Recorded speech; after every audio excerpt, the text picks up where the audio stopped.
Welcome to Victorious Voices. We have an amazing guest here today, DeAndre Brooks. DeAndre, one of the things that I truly admire about you, I've seen you in the community out there with their same shared lived experience, connecting with your people, your community. But one of the traits that really stood out to me was going into college and through Project Rebound and going through the process and getting your BA. And I'm a little jealous about that, man. And here's why. When I was in prison, I went to Lassen Coastline Community College. I was able to get 2 AAs while I was in there, That's right. but never got to the BA. And I always wanted to achieve that goal when I was out here. Okay, I'm gonna get my BA, I'm gonna get my BA, I'm gonna get my BA. But youth empowerment, nonprofit, starting from the ground on up, took a lot of time, right? Right. And so I wasn't able to achieve that goal. But you took the time to do that. Yeah, And I admire that. sure. And how's that feel, man? Like, Man, so many different thoughts and feelings come into play with that, right? Like being able to do some of the work that we do and you don't even necessarily need that stuff, right? Just to be honest with you, it's a good feeling and a good accomplishment, and people end up taking you a little bit more serious at times. When I get into different spaces, they have to hear and listen to my voice. But sometimes I get in those spaces and I'll be like, man, I got some people that could watch you for 5 days, right, through natural observation and take over this whole process and whatnot, right? So it's really lived experience is huge when it comes to things, but being able to have the discipline and the focus to like walk through that whole process, being able to have folks with me to help. Like I still remember a lot of my professors, a lot of community individuals. It wasn't easy. You go there, you get in the classroom, you're one of the few people with lived experience at the time. Project Rebound and all of those different organizations and agencies were just getting off the ground. So I remember being like in the class and being the only black person in the class, the only person with lived experience inside the class. And it's like 50 or 60 people up in there. And I'm like, wow, wow. are they gonna be able to, recognize the what I have to say and the value in that? And sometimes I remember just like being there and being quiet and just being overpowered and overtaking certain situations. But through like mentorship, being able to look at individuals doing the work in the community like yourself, Reggie Washington, Pastor Sandoval, everybody like pushing, it just gave me the energy needed to be able to keep going. Wow. And now you're successful. You graduated, you're the commissioner for the gang commission representing, and I've seen you at that gang commission and I've seen you take space when it's time to, have hard conversations and you're cool, calm, collective, but hey, at the Yeah, same time, you're direct, right? yeah, yeah, for And, sure. and so that's what we need in this space and moment to have real life conversations that's going to help our justice impacted individuals. Yeah. What's your background? What you been through? Man, growing up, I actually a lot of people don't know this, right? I grew up in City Heights in East Day. Oh, Hello, cute. Yeah, yeah. all right. I grew up in East Dago. I did everything here. I went to Jackson Elementary. I went to Horseman. Going back, growing up, Kalina Park. I did everything at Kalina Park.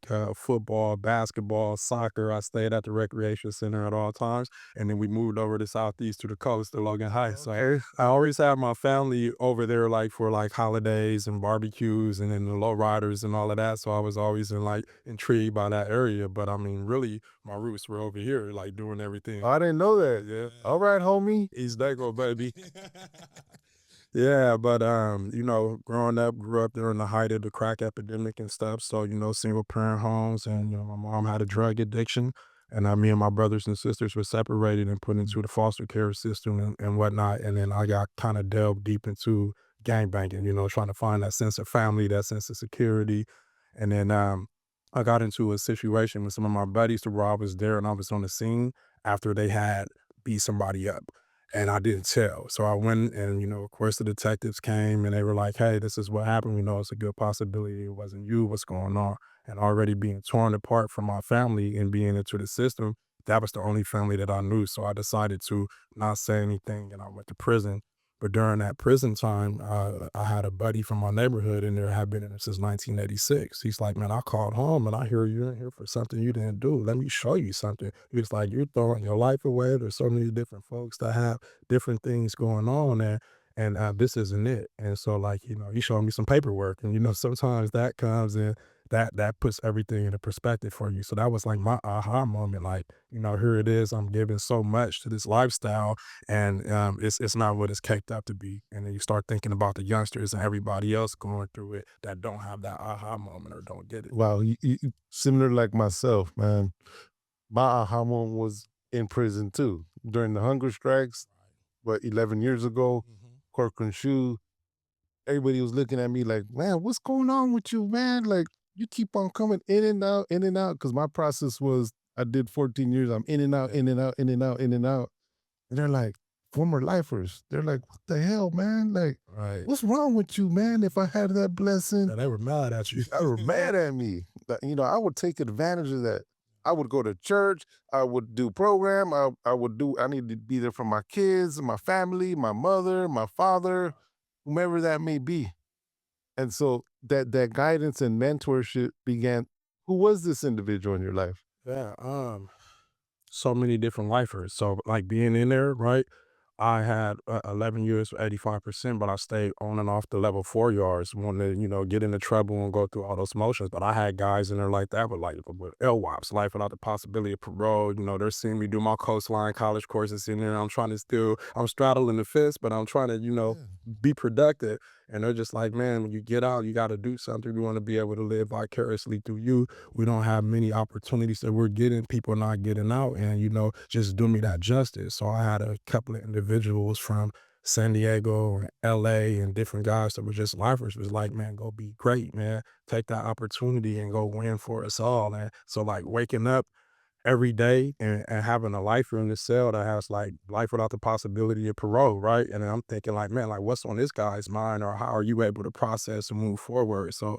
having those types of experiences and whatnot, they kind of like help me stay the course. Like I know what it's like to be on 22.5 hour lockdown, only coming out for showering and getting fed through the tray slot, riding home, no one's responding, no phone calls, and I'm like, what if I have to do this for the rest of my life? And then I'm watching guys actually do that stuff in there. So I kind of pull from that energy, if that makes sense. Wow. Beautiful minded individuals that have the potential to be historians, entrepreneurs, doctors, And running whole country. Like some of the smartest guys are in there reading everything, watching Face the Nation, face to all that healthy debates, meet the press, turn the man. Exactly. That's how I got by, man. Like, you know, educating myself, reading books and the current events, and this war is happening. Do you agree with it? Do you not? It's like the economy. We Mhm. used to get the Wall Street Journal in there, and like so Right. play like we're doing the stocks and everything. Then I'm like, You got damn man, this 50,000 imaginary dollars. What we should do with it right now? Don't know, sleep. Let's track this for the next 3 to 6 months. I know how it goes. so and that's happening within Black and Brown communities, man, which is a beautiful thing.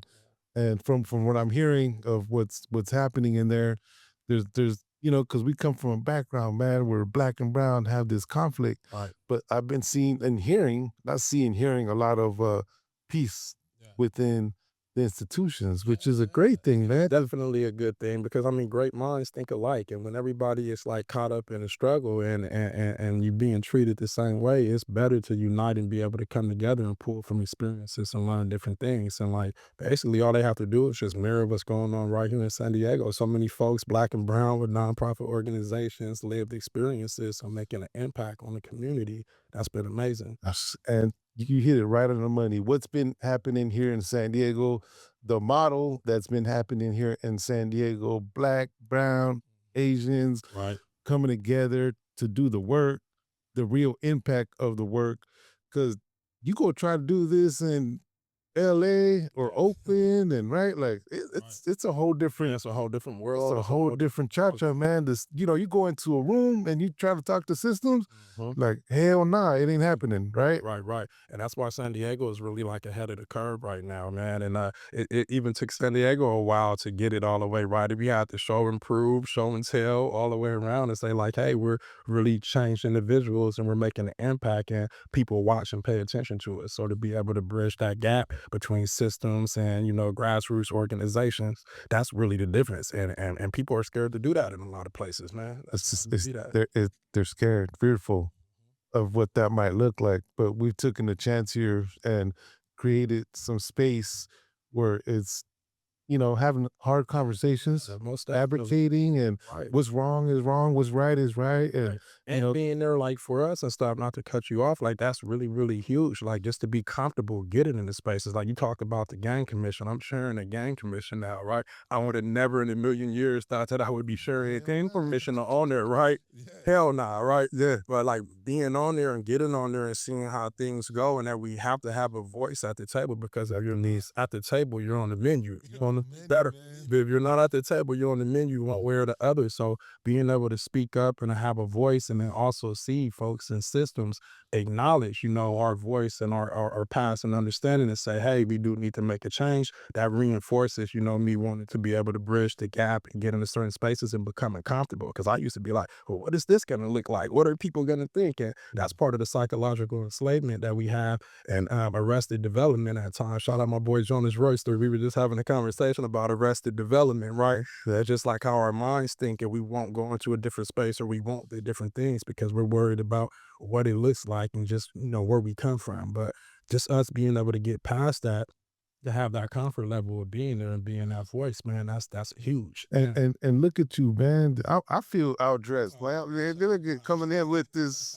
suit and tie, looking sharp, man. Hey, hey. And this is what we need to do. Right, right, right. We Definitely. need to come in these spaces looking sharp, professional, Yeah. right, corporate, and Hey, definitely. I tell my people all the time, man, like, I do a little bit of everything. One day I'll just, show up my regular self, jeans, t-shirt, jewelry, and all of that. But sometimes when you go into different spots and spaces, in order to be taken serious and in order to be able to show that we have transferable skills and that we can go back and forth, right? I give different looks and you have to be able to see that. So like a lot of my younger buddies and different community members, they'd be like, okay, okay, right?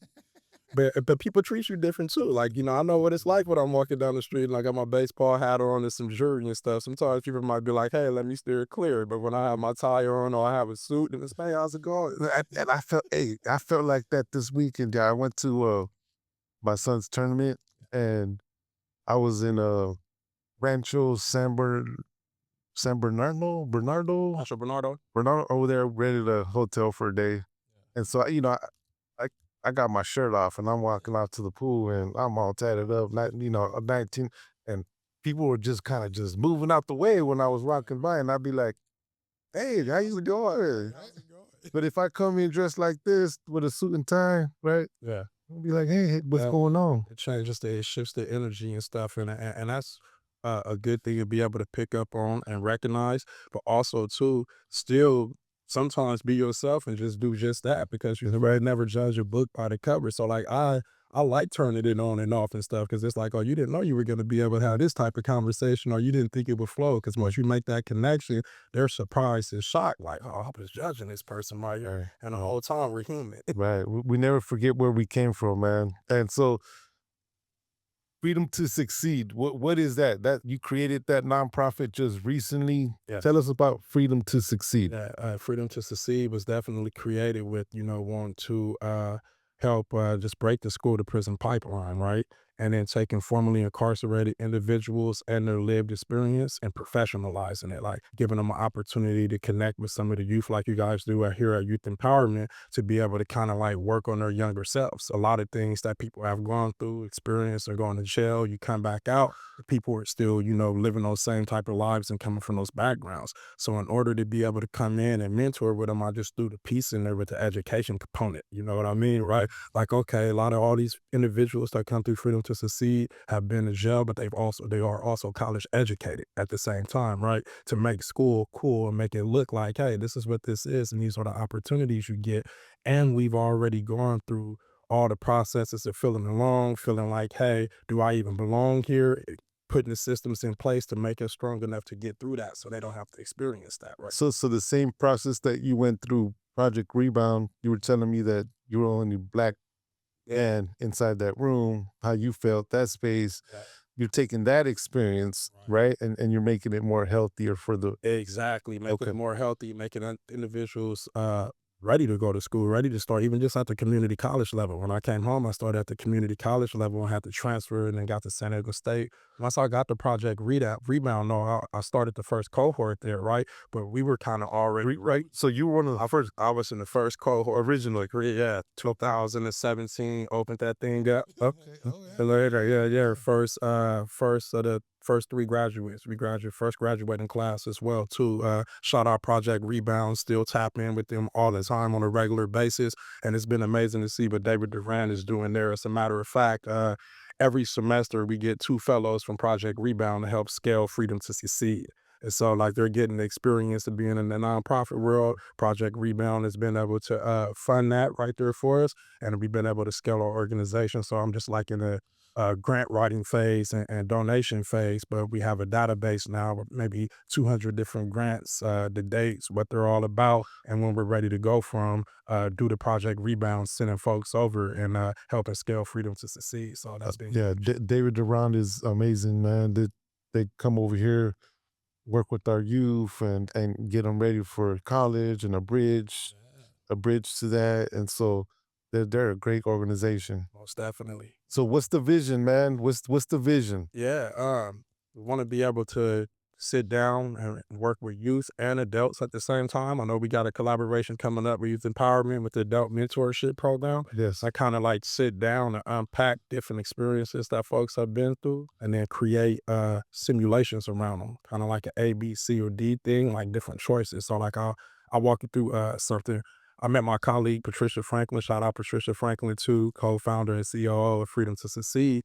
We were doing restorative justice circles inside our East Mesa Juvenile Hall facility. And, as far as like doing this work and having the connections that we have, sometimes I used to get phone calls and stuff and I wasn't necessarily strong enough to stay away from those phone calls or just say like, hey, I'm out all the way around, right? Right. And so I got tested with a situation and stuff, right? And as I'm doing restorative justice circles in our East Mesa facility, like I'm just being forthcoming. I'm talking to the youth like, hey, this is what I'm experiencing right now. One day you're going to be experiencing the same thing where you have to say no and you can't care about what other people think, your buddies, your friends, and that sort of deal.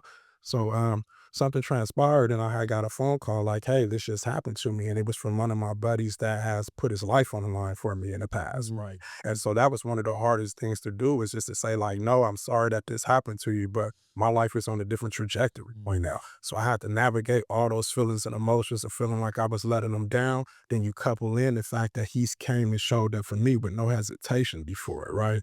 And happened to say no. So I was just talking to the youth about like, hey, these are the decisions that I had. These are the 3 different outcomes. I could have did this and it would have went bad. I could have did this and it would have went bad, or I can do this. So that turned into a simulation called Under the Gun, right? Mm-hmm. It ended up getting some motion and stuff on LinkedIn. And we took that and said, well, let's work with these youth, let's work with adults and individuals, and let's walk through those processes. Now, all of them might not necessarily be that dire, but you have folks coming home from prison and stuff, right? You want to get a job, you can't find a job. You're walking around the house with family members and stuff, and you want to be able to hold your weight, and you can't do that, or just different situations like that. And some people may relapse, some people may do different things, but like, let's walk through what that looks like and find a healthy decision. It's our shared lived experience, our superpowers. We're able to connect, same communities, de-escalate violence, the cultural proficiency that we have, that give, building that trust, and then having the real conversation. This is what I'm going through. This is what I experience, like right now, right now in my life, Right now. right now. So look, like learn from me. Like I'm, I want to be a crash dummy to you. Right, exactly. Kind of like all we got to say in that Freedom to Succeed, we help folks test drive life without breaking anything. you could test drive this and go through these different scenarios and see like how this ends, what it can look like, and what can happen. And then when you get that idea, it's like, okay, well, I don't want to do that. So we're kind of like putting that all in, formatting it together and stuff, and then having conversations and unpacking it and stuff. So we'll be here at Youth and Empowerment, working with the Adult Mentor ship program and doing just that, right? And definitely want to bring in Jonas Royster's and Armand King's book, How to Successfully Complete Parole and Probation, because they have some different things in there that folks are going through, and then we could kind of create some scenarios around that, plus the natural lived experience that folks already have. Oh, that's excellent, man. So what's the impact? What's the impact that we want in these communities? Black and brown, Southeast, Right, right. East San We Diego, want folks South Side, North give County, the whole gamut, right? The whole 619-760-8 area 8, right? 858, all around. Everybody, man, we definitely want to be able to show that and showcase that you can do something different. There's no reason why we shouldn't be able to touch every single platform in this world, right? It's no reason why we shouldn't be able to be comfortable enough to have conversations, to share spaces with folks, and we don't have to just end up in prison or dead or anything like that. And we want to be doctors, lawyers, nonprofit CEOs, that sort of thing is huge. And I got a book coming out as well too, Oh, man. okay, what's the title? Man, Faces of Resilience. Ooh, Faces of Resilience. And I got about 24 to 25 impactful stories, man, woman, black, brown, okay, different narratives. and Okay, everybody with different backgrounds. So they're all formerly incarcerated. okay. Come home and start doing great things and stuff, whether they're nonprofit CEOs, whether they're business owners, whether they're professors, all this different stuff. So it's just a few questions in there to get people to like walk through it with them and see what is it that you went through? What was your aha moment? You know what I mean? What was the hardest part about staying the course?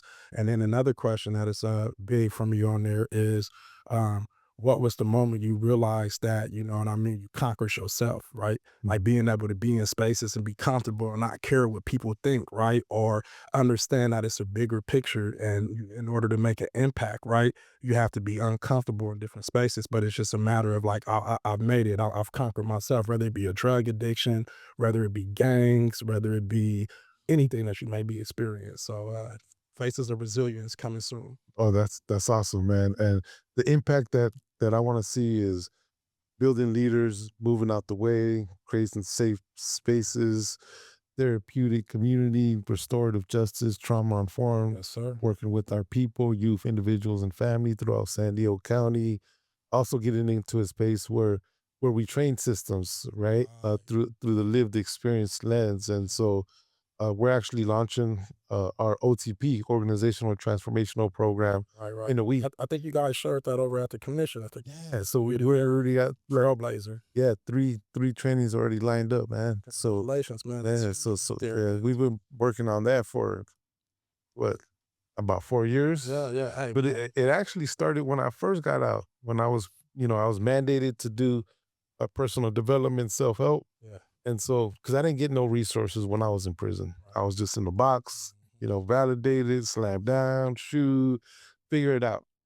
And so when I first got out here, and I remember picking up a workbook called Criminal Addictive Thinking, the CBT, the personal development. I was like, man, that's me. Quick excitement, that's me. Yeah, yeah, Blaming systems, not taking responsibility, that's me. Like, and then I was like, man, I start processing, and that was 6 months after that. I was like, man, I want to create one of those, right? So it literally took 9 years, yeah. right, to get there, and so we've been able to get Man. some support, man, and we're excited about that. Yeah, yeah, man. I'm excited for you. That's amazing stuff right there all the way around, right? Like being able to take something that's already going on and working and be able to push your energy, your love and your experience behind it, right? In order to make it more palatable for folks to be able to that come from our communities to just take that, breathe it, unpack it themselves and take it and run. So that's super amazing. And then we need to have more of that. You know what I mean? Being able to connect with systems and bring that lived experience component there because it works. People will listen to what you have to say or what I have to say or different communities and stuff, right? Because we've been there and we've been through it, but we also can connect with them and stuff. So sometimes like systems has to understand when to take a back seat. Just like at certain times we're like, oh, okay, we have to have collaborative efforts and do different things. But I'm glad you're spearheading that right there. It's super needed. Yeah. So thank you for your time. Thank you for your energy.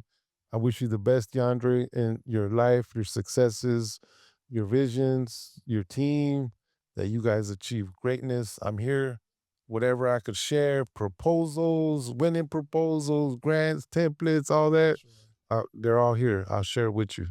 I appreciate that, brother. Appreciate the resource. Appreciate all the work that you've been doing. It's been a joy watching you build this thing from the ground up. You know what I mean? Like I said, I've watched you, Reggie, Pastor Sandoval, Rob Dog. I watched everybody like start from the ground up and go. So I'm kind of like a few years behind, you know, but I got. But hey, now that we like, we can push you up a little, Yeah, a little faster, and that's what we're talking about earlier, paving the way for the next generations. most definitely. Yeah. Thank you. All right, thank you.